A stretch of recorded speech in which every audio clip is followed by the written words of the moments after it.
Not 216, not 218, just 217, as though the universe itself had chosen the moment and forced a second hand into a dead halt. To most people, it was just a broken antique strapped to Commander Elias Varen's wrist. To those who knew him, it was a reminder of a night nobody ever dared mention.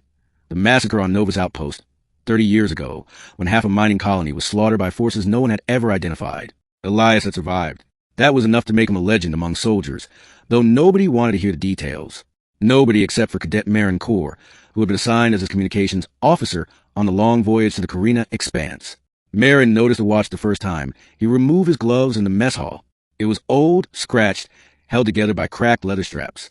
Not digital, not holographic, not even powered by standard fusion coils. Just a wind-up relic from old Earth. "Sir," she said cautiously, "why do you wear something that doesn't work?" Elias lifted his cold blue eyes from the tray of nutrient paste. He studied her for a moment, as though weighing whether she was too young to hear the truth. "It will work again," he said quietly. "It will tick the moment the killings begin." Then he put his gloves back on and finished eating in silence. Middle. The crew of the ISS Harbinger didn't speak much about their mission. Officially, they were to survey the Carina Expanse, a region of dead space littered with wreckage from the last great interstellar war. The Expanse was where fleets went to die, ships torn apart by strange gravitational distortions, crews driven mad by signals no one had deciphered. But now, the Senate wanted answers. Elias, of course, had been chosen to lead.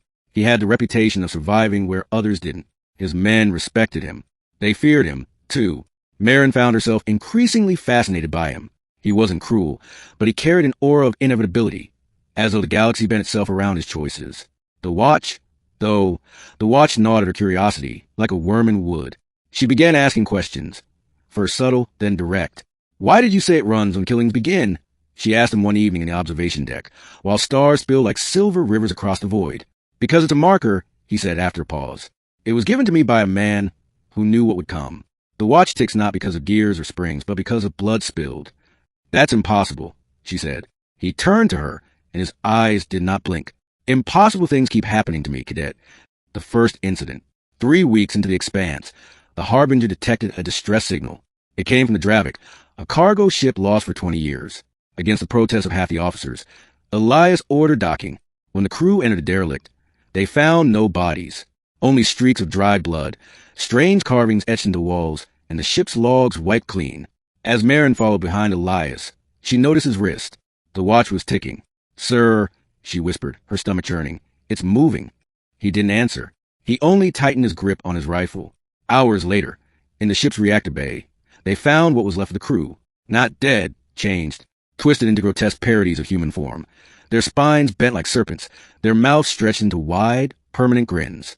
They attacked without warning. The firefight was savage. Plasma bolts seared the air, grenades shook the corridors, and screams echoed through the dead ship. When it was over, 12 of Harbinger's men were dead. The things that had once been crewmen of the Dravik lay charred and torn on the deck. Elias never broke formation. He fought like a man who had done this 1,000 times before, cold and precise. And when the last of the twisted creatures fell, he looked at his watch. It was ticking perfectly, in rhythm with his own heartbeat. Marin saw the way his jaw clenched as he snapped it shut. For a moment, she thought she saw pain in his eyes. Pain or guilt. The story behind the watch. That night, she cornered him in his quarters. "You knew," she accused. "You knew something like this would happen." He didn't deny it. "The man who gave me this watch was a scientist on Novus Outpost," Elias said. His voice was low, carrying the weight of decades. "He told me time isn't just a measure of movement. It's tied to blood, violence, sacrifice. He said some events are so soaked in death that they leave impressions. He built the watch to align with those impressions." "And Novus?" she asked quietly. "The night the outpost fell, the watch began ticking. Every time a killing began, human or otherwise, it kept time. It stopped only when the slaughter ended. And when it stopped, I was the last man alive." Marin's chest tightened. "So you carry it as a reminder?" He shook his head. "I carry it as a warning. The descent, the deeper they traveled into the Carina Expanse, the stranger things became. Ghost signals whispered across the comms, voices of long-dead soldiers begging for help. Engines failed without reason, only to restart minutes later. Crew members reported dreams of burning skies and oceans of bones. Marin noticed Elias never slept. He only sat in silence, staring at his broken watch. Sometimes, late in the night cycle, she swore she heard it ticking faintly even though nothing had happened. Then came the second killing. It started when they picked up a lifeboat drifting between wrecks. Inside was a single survivor, a girl no older than 12, her hair tangled, her eyes wide with trauma. She was brought aboard, given food, given warmth. Everyone relaxed, thinking perhaps some light could pierce the darkness of the expanse. But in the mess hall that night, the girl began humming, a strange, lilting tune that echoed unnaturally in the air. The crew clutched their heads, groaning in agony. Some screamed and clawed at their ears until blood poured from them. Others turned on each other, stabbing, strangling, ripping with bare hands. Marin staggered into the chaos, her head splitting apart from the sound. Through the blur, she saw Elias striding calmly forward, his pistol in hand. He aimed at the child without hesitation. The watch ticked furiously on his wrist. No! Marin screamed, throwing herself between him and the girl. She's just a child. She's the signal, Elias said coldly. She's the reason the killing has started again. And before Marin could stop him, he pulled the trigger. The humming ended. The child crumpled.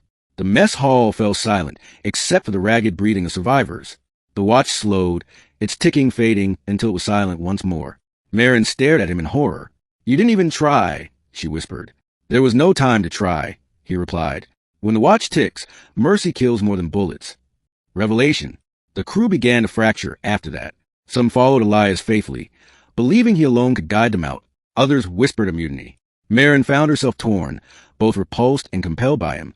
On the 34th day, the Harbinger reached the heart of the expanse, a derelict battlefield where hundreds of ships floated like bones in a cosmic graveyard. At the center was a vast station of unknown origin, pulsing faintly with blue light. The Senate had wanted answers. Here they were.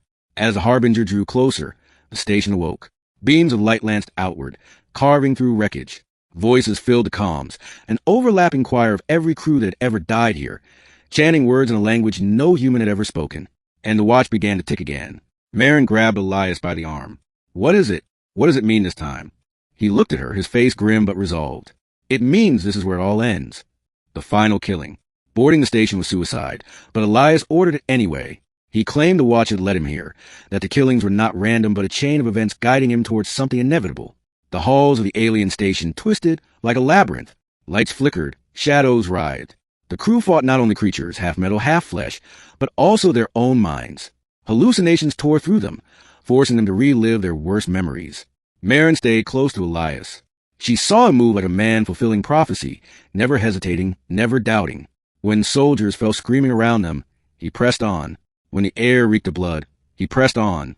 And through it all, the watch ticked louder and louder, until it was the only sound she could hear. At last, they reached the core chamber.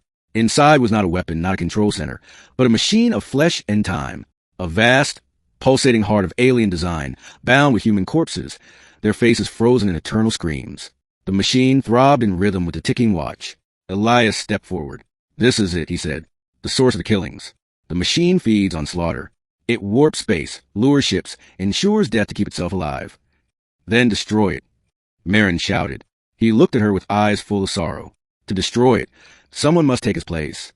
Realization hit her like a hammer. You knew, she breathed. You've always known. He nodded.